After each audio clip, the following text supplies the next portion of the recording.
इत्तेज़ाज़ एहसन साहब हमारे साथ मौजूद है। थैंक यू सो मच इत्तेज़ाज़ साहब फॉर गिविंग अस टाइम। ये जो चीफ जस्टिस ने खास तौर पे ये बात कही कि ना आप इंट्रा पार्टी इलेक्शन को मैसअप करते, ना ये मसला होता। Is it as simple?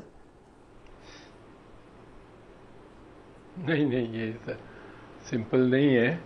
ये तो असल में बुनियाद इस केस की ये होनी चाहिए थी जिस बुनियाद को खातिर में ही नहीं लाया गया। सुप्रीम कोर्ट में चीफ जस्टिस साहब ने जो जजमेंट लिखी है, सिंबल निशान, पार्टी का निशान, उसको कहते हैं पार्टी का निशान, पार्टी का निशान पर होता ये वोटर का निशान है।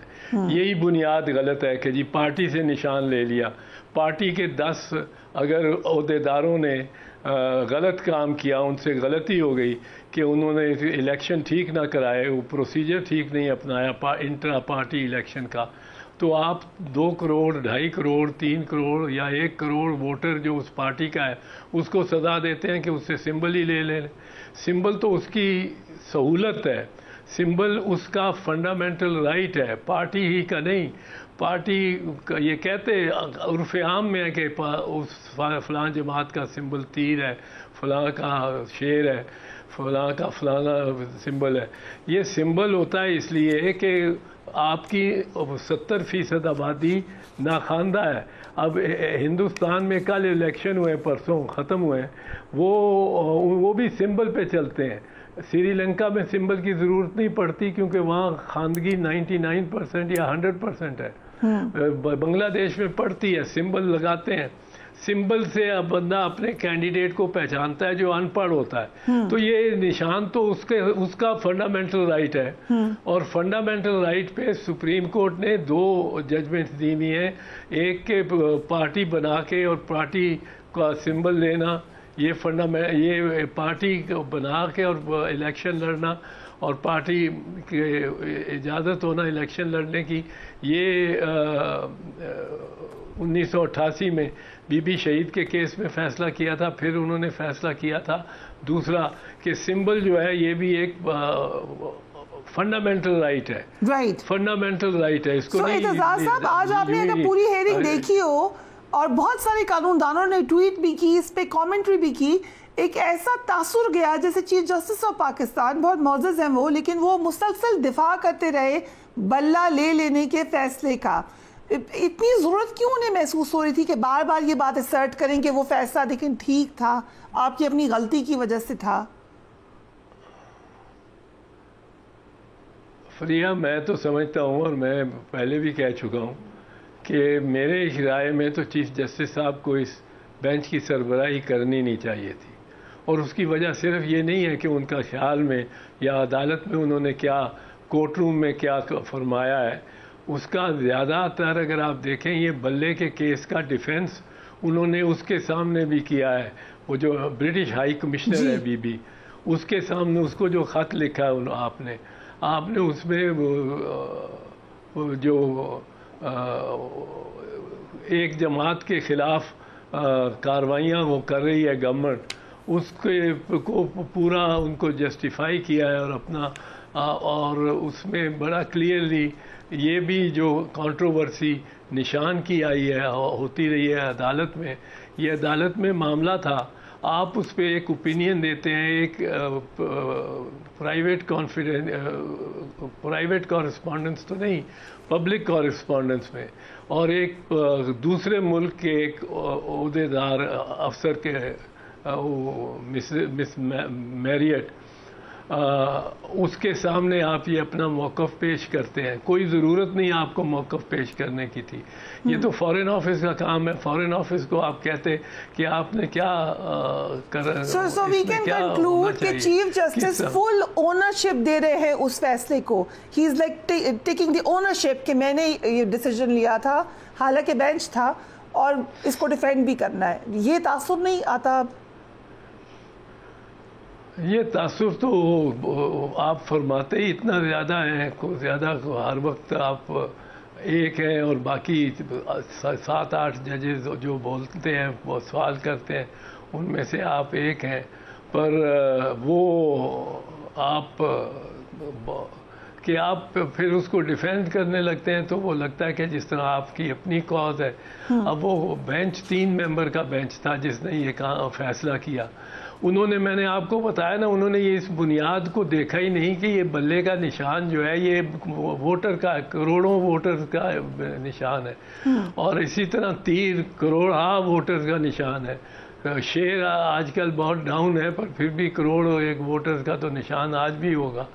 और क्या ये जो अब ये वोटर्स के निशान है, ये वोटर्स को आपने डिसएनफ्रेंचाइज करना है अगर, तो चीफ इलेक्शन कमिश्नर साहब को और इलेक्शन कमीशन को अंडर दी इलेक्शंस एक्ट, जो पहले शिकें थी इलेक्टोरल रोल्स एक्ट ऑफ 1976 में, वो अब इधर आ गई हैं, उनके तहत आपको नोटिस देना पड़ेगा उस वोटर को। मेरा नाम आप निकाल दें, मैं अनपढ़ हूँ, मैं नहीं पढ़ सकता, मैं वोट ही नहीं डाल सकता, I am incapacitated to vote, मेरा वो निशान है, मुझे वो तो वो ये इसकी फाउंडेशन ही गलत रखी गई कि पार्टी का निशान है, पार्टी से ले रहे हैं। Right. और अगर आप पार्टी का, मैंने जैसे पहले मैं अर्ज कर रहा था, पार्टी के 10 ओहदेदार मिलके घपला कर दें इलेक्शन में, तो आप 1.5 करोड़ 2 करोड़ वोटरों से उनका हक के ये वोट वही खत्म कर देंगे, ये कैसे हो सकता है? आप अगर उस फैसले को देखिए एजाज साहब, आप तो उस वक्त जिस वक्त हो रहा था केस तब भी आप बड़ा क्लियर थे अपने स्टांस में,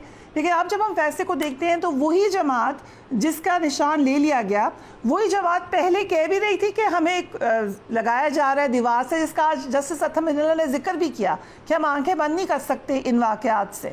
सो ये भी एक रियलिटी है कि वही जमात कह रही थी कि हमें पीनलाइज किया जा रहा है जिसका निशान लिया गया, और डिस्पाइट ऑल ऑड्स, आपने अभी खुद फरमाया कि कितना ज़रूरी है निशान, उसके बावजूद लोगों ने ढूंढ कर जो भी निशान थे उस जमात को लीडिंग जमात ज़रूर बना दिया, फिर भी वो सबसे ज़्यादा वोट ले गई इस इलेक्शन में। सो अब इन हाइंडसाइट क्या उस फैसले के ऊपर ज़्यादा सवालात नहीं होंगे इन 2 बातों की राय में कि मोस्ट पॉपुलर जमात भी थी, ज़्यादा उसको कोने में लगा दिया गया था, फिर कैसे ये डिसीजन दिया गया? देखिए, इस बेंच पे भी चीफ जस्टिस साहब मेरा ख्याल बैठे इसीलिए हैं कि उस फैसले का, अपने फैसले का दिफा कर सके, वरना उनका बैठना कोई इतना मुनासिब नहीं था।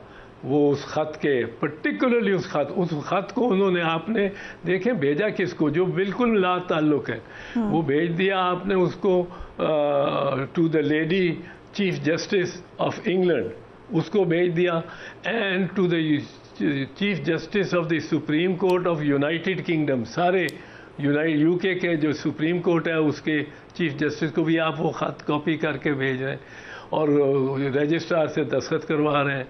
कुछ समझ नहीं आई। He should have gone to the, called the foreign office over and spoken to the foreign secretary, asked him to do so coming to reserved seats now, अब ये तमाम तो आज ज़ेर बहस अदालत पे से हमने बात की, असल मामला तो रिजर्व सीट्स का है। ये रिजर्व सीट्स किधर जानी चाहिए? रिजर्व सीट्स उस पार्टी को जाने, अच्छा इसमें एक चीज़ देख लें, इसमें एक स्टार्टिंग पॉइंट आप रखे हैं आर्टिकल 17, आर्टिकल 17 मुझे इजाज़त देता है, हक देता है कि मैं किसी भी पार्टी में शामिल हो जाऊं। जाहिर है वो रजिस्टर्ड पार्टी होगी, 175 रजिस्टर्ड पार्टीज़ हैं, वो मुझे ये इजाज़त तो नहीं देता कि मैं टीटीपी में शामिल हो जाऊं, खुदा न खास्ता मतलब है, या किसी ऐसी मतलब जमात में जो दहशत गर्दी भी कर रही हो, और तो मैं, लेकिन लेजिटिमेट पार्टीज़ 175 हैं गालिबन, उनमें रजिस्टर्ड पार्टीज, उनमें से मैं किसी को चूज़ करके शामिल हो सकता हूँ। Article 17 gives me that fundamental right. अब मैं क्या करता हूँ, मुझे क्या कहते हैं, मुझे कहते हैं आपका ये फंडामेंटल राइट था 175 पार्टीज में से किसी को चूज़ करके उसमें शामिल हो जाने का as a citizen of Pakistan, ता वक्त है कि आप इलेक्शन लड़ के जीत गए एज इंडिपेंडेंट। अब आप सिर्फ उन पार्टीज में शामिल हो सकते हैं, 10 पार्टीज ने, 12 पार्टीज ने जिन्होंने इलेक्शन कंटेस्ट किया, क्योंकि ये एक्ट कहता है, ये एक्ट कहता है। अब एक्ट ये कहता है कि कंटेस्टिंग पार्टीज, एक्ट कॉन्स्टिट्यूशन में दिए गए राइट को रिस्ट्रिक्ट तो नहीं कर सकता एक्ट। तो ये तो तजाद है, अल्ट्रा वायरीज द कॉन्स्टिट्यूशन हो गया। पर आप कहते हैं मैं मेरा क्या जवाब है? मैं कहता हूँ भाई साहब, इन 13 पार्टीज में से मुझे कोई पसंद नहीं। मुझे तो वो पसंद है, रजिस्टर्ड है, पार्टी है, वो है let's say Pakistan socialist party. मैंने तो उसमें जाना है। आपको आज़ादी है, जाएं। 3 दिन आपको दिए गए हैं, 3 दिन, तीसरे दिन काउंट होगा कि पाकिस्तान सोशलिस्ट पार्टी भी शायद उस तीसरे दिन अगर 40 बंदे MNA उसमें शामिल हो जाते हैं तो वो पार्लियामेंट्री पार्टी बन जाती है। उस दिन जो पार्लियामेंट्री पार्टी है उसमें उसको अपने तनासब से वो मिलेंगे सीटें। तो इसमें तो कोई दुश्वारी नहीं है ख़ास।